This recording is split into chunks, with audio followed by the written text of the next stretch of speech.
బిడ్డను కనుటకు విశ్వాసమును బట్టి శక్తి పొందెను.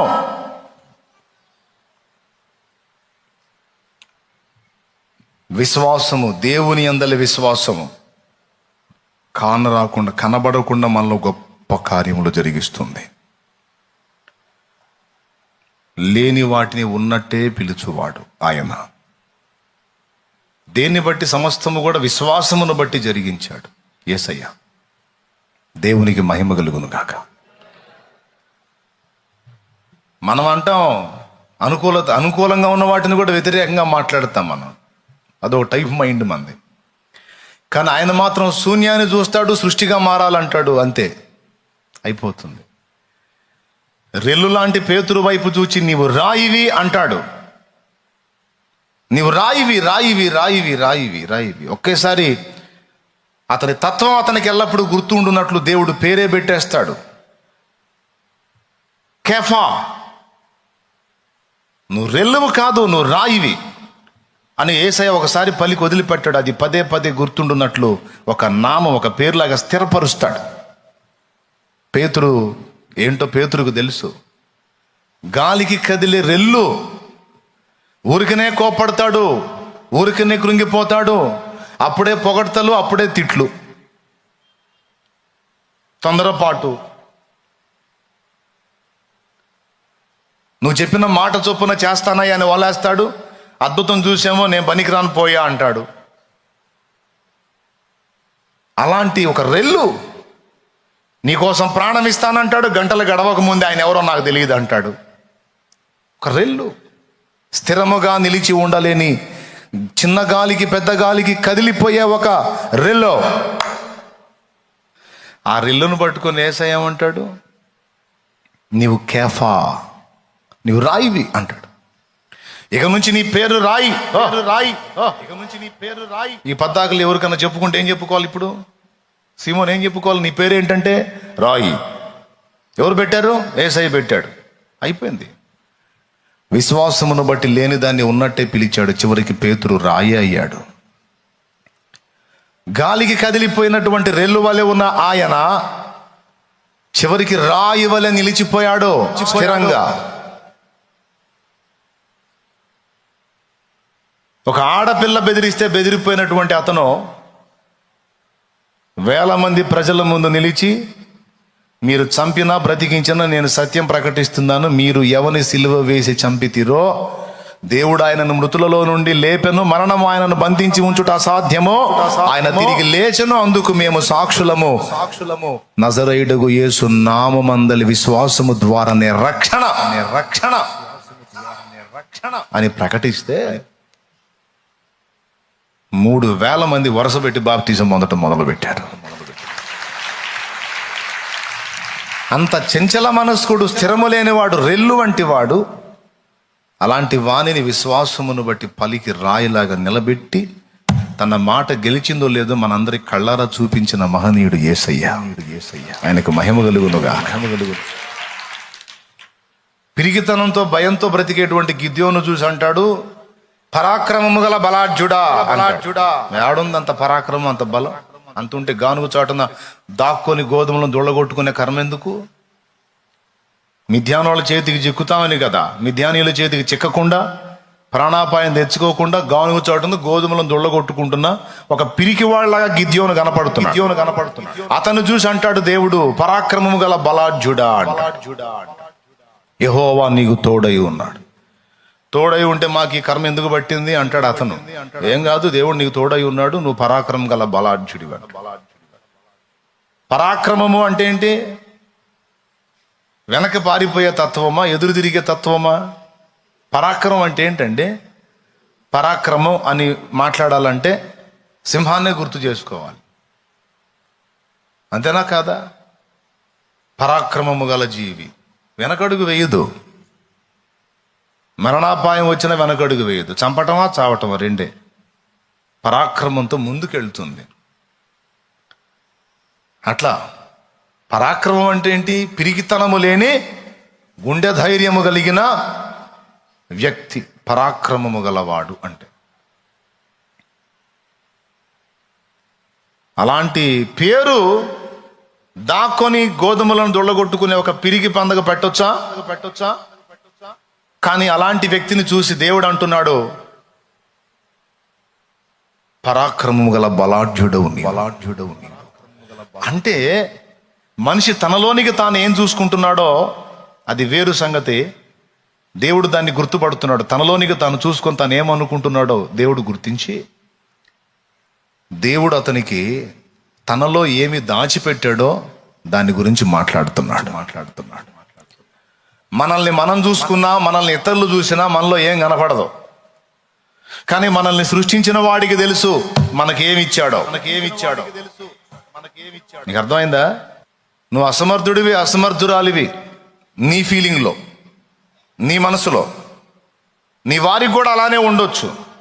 చేతగాని దద్దమ్మ, ఎందుకు పనికిరాడు, వేస్ట్ గాడు, ఏదో రకరకాల మాటలు నిన్ను అంటుండొచ్చు నీ వాళ్ళు.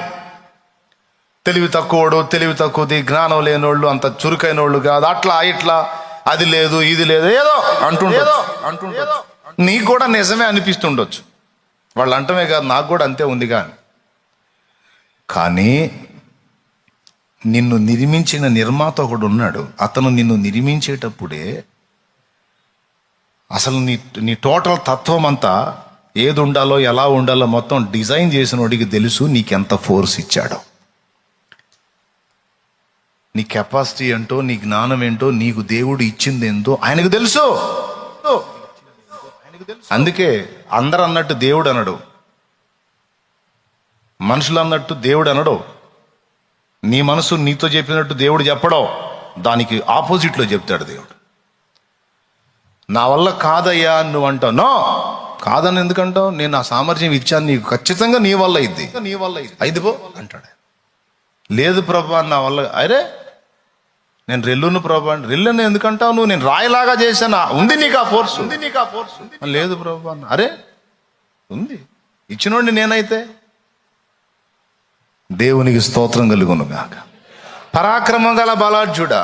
ఎక్కడుంది మాకంత పరాక్రమం? ఉంటే దాక్కుని ఈ బతుకెందుకు అంటే, ఏదో ఇప్పుడు అలా కనపడుతున్నావు, కానీ నీకు ఇచ్చినది ఏదో నేను ఇచ్చాను, అది ఉంది నీ దగ్గర, దాన్ని బయటికి తీవయా. దేవునికి స్తోత్రం కలుగును. ఎక్కడుంది ప్రభా? నా దగ్గర ఏం కనపడలేదు. అరే ఉంది, తీను, ఇచ్చినోండి నేనైతే. అవునా ప్రభా నువ్వు ఇచ్చావా? అట్లయితే నువ్వు ఇస్తే ఇక తిరుగులేదు నాయన, స్తోత్రం అనాలి. అంతేగా నేను ఇచ్చానన్నా కూడా లేదు ప్రభా, నువ్వు ఇచ్చినా కూడా లేదు, అది అనకూడదు.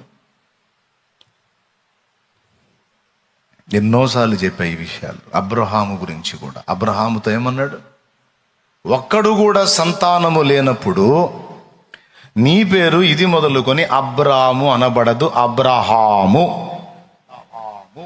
అని పిలిచాడు. అబ్రాము అంటే ఘనుడైన తండ్రి. పాప ఈయనకు ఒక్కడు కూడా సంతానం లేదు, ఈయన పేరు మాత్రం ఘనుడైన తండ్రి.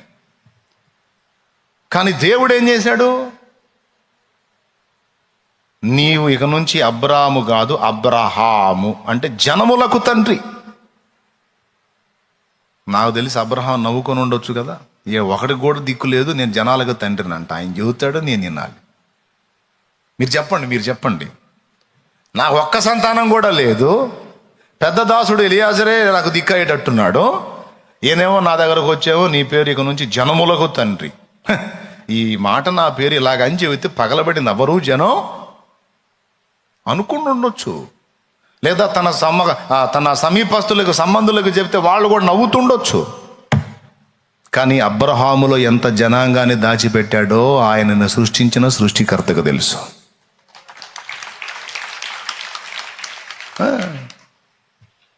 అబ్రహాములు ఎంతమందిని పెట్టాడు? ఇస్సాకును పెట్టాడు, ఇష్మాయేల్ను పెట్టాడు, కేతురాకు పుట్టిన సంతానం. ఏమండి ఈ జనాంగాలన్నీ ఏంటి? ఒక్కొక్కడు ఒక్కొక్క జనాంగం. అబ్రహాంలోంచి ఇస్సాకు వస్తే, ఇస్సాకులోంచి యాకోబు వస్తే, యాకోబులోంచి 12 వస్తే, ఆ 12 గోత్రాలై ఇశ్రాయేలు జనాంగమై ప్రపంచ దేశాల్లో ఒక దేశమై, చూడటానికేమో హైదరాబాద్ అంత దేశం, ప్రపంచం మొత్తం దానికి వెళ్ళి చూసేటట్టు చేశాడు దేవుడు. దేవునికి స్తోత్రం కలుగునుగా. హల్లెలూయా. దాని టోటల్ జనసాంద్రత విస్తీర్ణం చూసుకుంటే పెద్ద పెద్ద హడావుడేం కాదు, చిన్న దేశం. కానీ దాని గురించి ప్రతి దేశంలో హాట్ టాపికే. రాలా? అందులో ఉన్న వాళ్ళందరూ ఎవరు? ఇజ్రాయెల్లో ఉన్న వాళ్ళందరూ ఎవరు సంతానం? ఇప్పుడు కొట్టుకున్న ఇద్దరు ఎవరు సంతానం? కొట్టుకుంటున్న ఇద్దరు ఎవరు సంతానం? ఒకడేమో ఇష్మాయేల్ సంతానం, ఒకడేమో ఇస్సాకు సంతానం. పాలస్తీనాలో ఉన్న వాళ్ళు ఎవరండి? అరబ్బులు, ఇష్మాయేలు సంతతి. ఇజ్రాయెల్లో ఉన్నది ఇస్సాకు సంతతి. ఇప్పుడు వాళ్ళకే ఫైటింగు. అదే శారమ్మ తొందరపడపోయినట్టయితే ఆ పరిస్థితి ఉండేది కాదు. శారమ్మ కొంచెం తొందరపడి హడావిడి చేసి ఈ పని తెచ్చింది. అయితే అదంతా దేవుడు ఇంకో రకంగా దాన్ని వాడుకుంటున్నాడులే, పక్కన పెడదాం ఆ మ్యాటర్. ఎంతమంది ఉన్నారు? వారందరూ అబ్రహాము నుండి వచ్చిన వాళ్ళేగా. లక్షల మంది ఉన్నారు అనుకుందాం, వాళ్ళందరూ అబ్రహాము సంతతిగా. మరి ఒక్కడు కూడా లేకుండా ఒంటరిగా ఉన్న అబ్రాహాముని నిన్ను జనములకు తండ్రిని చేస్తానన్న దేవుని మాట ఒట్టిదైందా? మరి అబ్రహాములో ఏమేమి నిర్మాణం చేశాడో, ఏ టైంకి ఎవరు అబ్రహాంలోంచి బయటికి రావాలని డిజైన్ చేశాడో చేసినోడికి తెలుసు. అందుకే లేని వాటిని ఉన్నట్టే పిలుచువాడు. నా దేవుడు సమర్థుడని ఎరిగి నిరీక్షణకు ఆధారము లేనప్పుడు అబ్రహాము దేవుని నమ్మెను. అబ్రహాం తనను తాను చూసుకుంటే అవకాశం లేదు, భార్యను చూసుకుంటే అస్సలు అవకాశం లేదు. అయినా సరే నమ్మటానికి, నిరీక్షించడానికి ఆధారమే లేదు. అయినా మాట ఇచ్చిన దేవుడు నెరవేర్చుటకు శక్తి గలవాడని నమ్మినందున విశ్వాసమును బట్టి అబ్రహాము ఇస్సాకును స్వతంత్రించుకొని ఇస్సాకు ద్వారా యాకోబుని, యాకోబు ద్వారా 12 గోత్రాల ద్వారా లక్షలాది. అది కూడా ఇంతవరకు నిర్వంశంగా లేదు. ఆ వంశం అలా కంటిన్యూ అవుతానే ఉంది. చెప్పండి, ఇప్పుడు వాగ్దానం చేసినోడికి ఆ సామర్థ్యం ఉందా లేదా? మనల్ని సృష్టించినోడికి తెలుసా లేదా మనకేముందో? కాబట్టి మనుషులేమనుచున్నారో నిన్ను గూర్చి, నీవేమనుకునుచున్నావో కాదు, దేవుడేమనుకునుచున్నాడు అన్నది ముఖ్యం. దేవుడు నిన్ను వేస్ట్ గాడిగా చేయలేదు, వేస్ట్గా బ్రతికే స్త్రీగా నిన్ను చేయలేదు. నీకు ఇచ్చినయో నీకు ఇచ్చాడో అవి నీకు అర్థం కాకపోయినా దేవునికి తెలుసు. కనీసం నీ మట్టుకు నీకు నమ్మిక లేకపోయినా దేవుని వాగ్దానమును బట్టి, దేవుని మాటను బట్టి అయినా నేను మనం విశ్వసించాలి. ఎందుకంటే ఆయన మాట ఇచ్చి తప్పని దేవుడు ఖచ్చితంగా మనకి కృప చూపుతాడు. మన దగ్గర ఏది ఉందో అది ఆయన బయటికి తీసుకొస్తాడు. ప్రభా సేవ చేయమని పిలుస్తున్నావు, నాకు ఆ సామర్థ్యం లేదు నాయన, నాకు అమ్మో ఆడవాళ్ళ కన్నా ధైర్యం ఉంటుందేమో కానీ నేను అంతకంటే దారుణం నాయన, అసలు జనాల ముందుగా నిలబడాలంటే నాకు మహాభయం అంటే, ఒరే నోరు మీరా, అది ఇప్పుడు పరిస్థితిరా. కానీ నీకు ఇచ్చినదేదో నీకు ఇచ్చా. కనీసం ఒక స్త్రీ నిలబడి మాట్లాడినంత ధైర్యంగా కూడా నేను మాట్లాడలేదని నువ్వు అనుకొనుచున్నావు. అది నీ ఫీలింగ్, కానీ నేను నీకు ఇచ్చింది నీ దగ్గరే ఉంది. దాన్ని బట్టి నేను చెప్తున్నాను, నిన్ను జనముల ఎదుట నిలుపుతాను. జనముల ఎదుట నిన్ను నిలబెట్టి నీ చేత మాట్లాడిస్తా. అంత నాకెక్కడుంది బ్రో? అరే నేను ఇచ్చానురా. ఇచ్చావా బ్రో? నీకు తెలియాలి, నాకేం తెలుసు. మరి నేను నమ్ము. పరాక్రమము గల బలాఢ్యుడు అంటే గిద్యోను నమ్మాడు. నిజంగా గిద్యోను ద్వారా నీ విజయం వచ్చేటట్టు చేశాడు. రెల్లు లాంటి అనుకుంటున్న సీమోన్తో నువ్వు రాయివి అంటే అన్నవాడు దేవుడు, ఓకే నేను రాయిని అన్నాడు. నమ్మాడు. అయ్యాడా లేదా? మామూలు రాయి కాదు, ముఖ్యమైన మూలరాయి యేసు అయితే తర్వాత రాయి పేతురు అయ్యాడు. చప్పట్లు కూడా దేవుని మయంపరచండి. ముఖ్యమైన మూలరాయి యేసయ్య అయితే తర్వాత రాయి సీమోన్ అయ్యాడండి. దేవునికి మహిమ. అబ్రహాము ఒక్కడు కూడా సంతానం లేని అబ్రహాముతో దేవుడు మాట్లాడిన మాటను అబ్రహాము నమ్మాను. అది అతనికి నీతిగా ఎంచబడిన, అంతేకాదు ఆ నమ్మిక అతన్ని సిగ్గుపరచలేదు, ఆ నిరీక్షణ అతన్ని సిగ్గుపరచలేదు. ఎప్పటికీ అంతము గాని సూర్యుడున్నంత వరకు నిలిచి ఉండేటువంటి ఒక జనాంగమే అబ్రహాంలో నుండి వచ్చి రప్పించాడు. అలాంటి జీవము గల దేవుడు విశ్వాసము ద్వారా క్రియ చేసే తండ్రి మనకున్నాడు. ఆయనను మనం నమ్మాలి. విశ్వాసమును బట్టి శక్తి పొందుతాం, బలం పొందుతాం. అదే విశ్వాసమును బట్టి బలహీనపడి ప్రమాదంలో కూడా పడతాం. అందుకే చెప్తున్నాను, పరిస్థితుల మీద, సమస్యల మీద, వేరే వాటి మీద మీరు వాటిని బట్టి మీరు వాటిని నమ్మి వాటి యందు విశ్వాసం నుంచి భయభ్రాంతులకు గురి కావద్దు. అవి ఎంతటివైనా. నేను చెప్తున్నా, పరిశుద్ధాత్మ అభిషేకము మన మీద ఉంది అనటానికి, ఆత్మ అభిషేకం మన మీద ఇంకా నిలిచింది అనటానికి ఒక ప్రత్యేకమైన గురుతో ఒకటి చెప్తాను నేను మీకు. దాన్ని బట్టి నువ్వు చూసుకో, నీ మీద అభిషేకం ఉందో లేదో. బోల్డ్ అన్ని రుజువులు ఉన్నాయి, బోల్డ్ అన్ని నిరూపణలు ఉన్నాయి. ఆత్మాభిషిక్తుల లక్షణాలు కొన్ని ఉన్నాయి. అవన్నీ నేను ఇప్పుడు చెప్పను, ఎందుకంటే ముందే చెప్పాను, చాలా క్లుప్త ప్రసంగం అని. ఆ లక్షణాలన్నీ పక్కన పెడితే ఒక్క లక్షణం స్పెషల్గా నేను మీకు చూపిస్తాను. పరిశుద్ధాత్మ అభిషేకము మన నెత్తి మీద ఉంటే, ఆత్మ అభిషేకం మన మీద ఉంటే, మన దృష్టి డిఫరెంట్గా ఉంటుంది, మన చూపు వేరుగా ఉంటుంది. అందరూ చూసినట్టు మనం చూడం, అందరి చూపులకు భిన్నంగా మన చూపు ఉంటుంది. ఇది నిజం. ఆత్మాభిషేకం పొందిన దావీదు చూపు, అభిషేకం కోల్పోయిన సౌలు చూపు రెండు ఒక్కటే లేవు. సౌలుకేమో సమస్య ఎంతో పెద్దదిగా కనపడింది. అదే అభిషేకం పొందిన దావీదుకేమో సౌలుకి అంత గొప్పగా కనపడుతున్న సమస్య దావీదుకేమో అసలు లెక్కలో కూడా లేదు. ఎంత తక్కువ అంచనా వేశాడంటే, ఎంత తేలిగ్గా దాన్ని చూశాడంటే ఆ సమస్యని, కనీసం కత్తి, ఈటె, డాలు కూడా అక్కర్లేదు అన్నాడు. ఇతనేమో కవచాలు తొడుక్కో, కత్తులు తీసుకో, ఈటెలు తీసుకో, వాడింత అని సమస్య యొక్క గొప్పతనాన్ని గురించి సౌలు మాట్లాడుతాను. ఏ వద్దు సార్, నాకు మీరు జస్ట్ పర్మిషన్ ఇవ్వండి సార్, టైం అవుతుంది. వాడు ఎగస్టాలు మాట్లాడుతున్నాడు. పర్మిషన్ ఇవ్వండి, నేను చూసుకుంటా. ఎంత తేడా ఉందో చూడండి. కత్తి తీసుకోవా, కత్తి అవసరం లేదు సార్, కానీ ఈట తీసుకొని పోనాను, ఈట కూడా అవసరం లేదు సార్, ఏం అవసరం లేదు. నేను కత్తులు, కటార్లు, ఈటలు, డాళ్ళు తీసుకొని పోయేంత గొప్పోడు కాదు వాడు. అరే, ఏం గొర్రె పిల్ల అనుకుంటున్నావా? సింహాలే చీల్చాం ఇక్కడ ఒట్టి చేతులతో. దేవునికి స్తోత్రం, హల్లెలూయా. సింహాలే చీల్చేసాం ఇక్కడ ఒట్టి చేతులతో. వాడెంత, నువ్వు పర్మిషన్ ఇయ్యి సార్, పర్మిషన్ లేకుండా యుద్ధానికి వెళ్ళడం మర్యాద కాదని నీ పర్మిషన్ తీసుకుంటున్నాను. ఇంకొకటి, మీ పర్మిషన్ లేకపోతే మా వాళ్ళు నన్ను బానిచ్చేటట్లేరు, అందుకని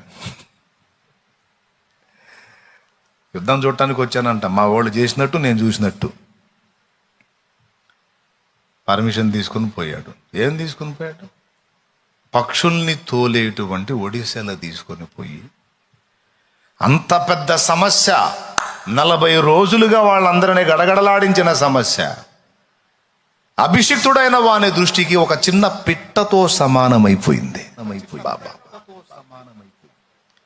అవతల వాళ్ళంతసేటు భయపెట్టిన సమస్య ఆత్మాభిషేకము కలిగిన దావీదు దృష్టికి ఒక చిన్న పక్షితో సమానమైపోయి, పక్షుల్ని దూరటానికి, ఆ చిన్న చిన్న జంతువుల్ని గొర్రెల దగ్గరకు రాకుండా కొట్టడానికి తోడేళ్ళు, వాటిని వీటిని, నక్కల్ని, కుక్కల్ని తరమటానికి ఉపయోగించే ఒడిసేల వాడు దాంతో ఒకటిగా సమానమైపోయాడు. వాడే చెప్పుకున్నాడు, నేనేమన్నా కుక్కనా అన్నాడు. ఏమిరా ఒడిశాలో తీసుకొని వస్తున్నావు, నేనేమన్నా కుక్కనా అంటే, కరెక్ట్గా పోల్చుకున్నావురా నువ్వు. నా దృష్టిలో అయితే నువ్వు అంతే ఉన్నావు. ఇదిగో వీళ్ళందరూ నిన్ను హీరోని చేశారు, వీళ్ళందరూ నిన్ను గొప్ప చేశారు, వీళ్ళందరూ నిన్ను ఘనంగా ఎంచారు, వీళ్ళందరూ నిన్ను అంతా ఇంత అనుకున్నారు. నిజమే, ఎందుకంటే వాళ్ళు వాళ్ళ స్థితిలో ఉండి వాళ్ళుగా ఆలోచించారు. నేనైతే దేవుని బట్టి, దేవుని యందు విశ్వాసమును బట్టి నీ మీదకి వస్తున్నా. నీకు కత్తులు, కటార్లు, ఈటలు, బడిసెలు, డాళ్ళు ఏం అవసరంలా. నా దృష్టిలో నువ్వు ఇది అని తన స్థానం ఎంతో, తన స్థాయి ఎంతో ఈ భక్తుడు తన క్రియలో చూపించాడు.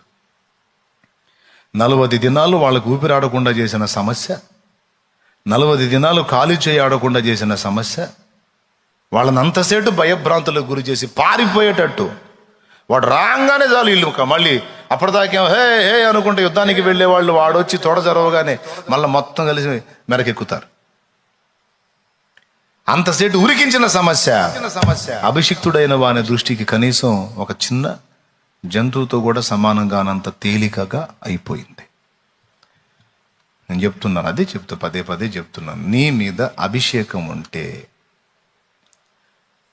ఎంత ప్రజలందరినీ ఇబ్బంది పెట్టేది సైతం నిన్ను కదిలించలేదు. ఎందుకంటే నీ దృష్టి వేరుగా ఉంటుంది. అందరినీ గడగళ్ళాడించింది, అందరినీ భయపెట్టింది, అందరినీ వణికించింది, నిన్ను కదిలించనైనా కదిలించలేదు. ఎందుకంటే విశ్వాసమును బట్టి నీవు బలం పొందావు, విశ్వాసమును బట్టి శక్తి పొందావు. ఆయన అభిషేకం నీ మీద ఉంది, ఆయనను బట్టి నీకు ధైర్యం ఉంది.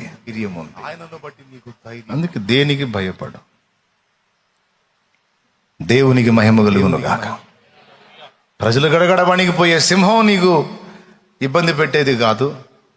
ప్రజల్ని కాల్చి బూడిద చేసి అగ్ని సైతం నిన్ను దావీదును కదిలించలేకపోయింది. అట్లాగా దేవుని అందరి విశ్వాసమును బట్టి, దేవుని అభిషేకం పొందిన వ్యక్తివై ఉంటే నీ విశ్వాసపు పర్సంటేజ్ మిగిలిన వాళ్ళతో పోల్చుకుంటే ఎక్కువగా ఉంటుంది. చాలా తేడా ఉంటుంది, ఇంత వైరుధ్యం ఉంటుంది. దాన్ని బట్టి చెప్పొచ్చు అభిషేకం నీ మీద నిలిచిందా తరిగిపోయిందా అని. అభిషేకం తరిగిపోతే భయం స్టార్ట్ అయింది.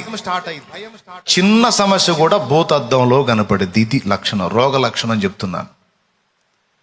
అభిషేకం తరిగిపోయి బలహీన పడితే పరిస్థితి ఎలా మారిపోయిద్ది అంటే చిన్న సమస్య కూడా పెద్ద కొండలాగా కనపడిద్ది. అదే అభిషేకం పర్ఫెక్ట్గా నెత్తి మీద ఉంటే ఈ విశ్వాస నేత్రాలతో చూస్తావు, దేవుని కోణంలో నుంచి చూస్తావు కనుక కొండలాంటి సమస్య కూడా అది అంతలే అంటావు. ఈ దృష్టి వేరియేషన్ బట్టి నీ నెత్తి మీద దేవుని శక్తి పనిచేస్తుందో లేదో నీకు అర్థమైపోయింది. సింపుల్.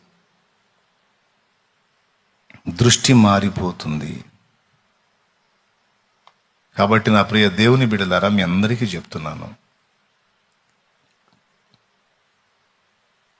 నిన్ను బట్టి నువ్వు ఇదిగమ్మని చెప్పట్లా నేను, లేకపోతే ఏ మనిషిను ఆధారం చేసుకొని ధైర్యం తెచ్చుకోమని చెప్పట్లా. నీకు లేదు, నువ్వు అనుకుంటున్న ఇతరులు కూడా లేదు. మరి ఎవరిని బట్టి నువ్వు ధైర్యం అంటే దేవుని అందలి విశ్వాసమును బట్టి. ఎవరిని బట్టి శక్తి అంటే ఆయన అందలి విశ్వాసమును బట్టి. పరిస్థితుల మార్పు కూడా ఇదే వర్తిస్తుంది.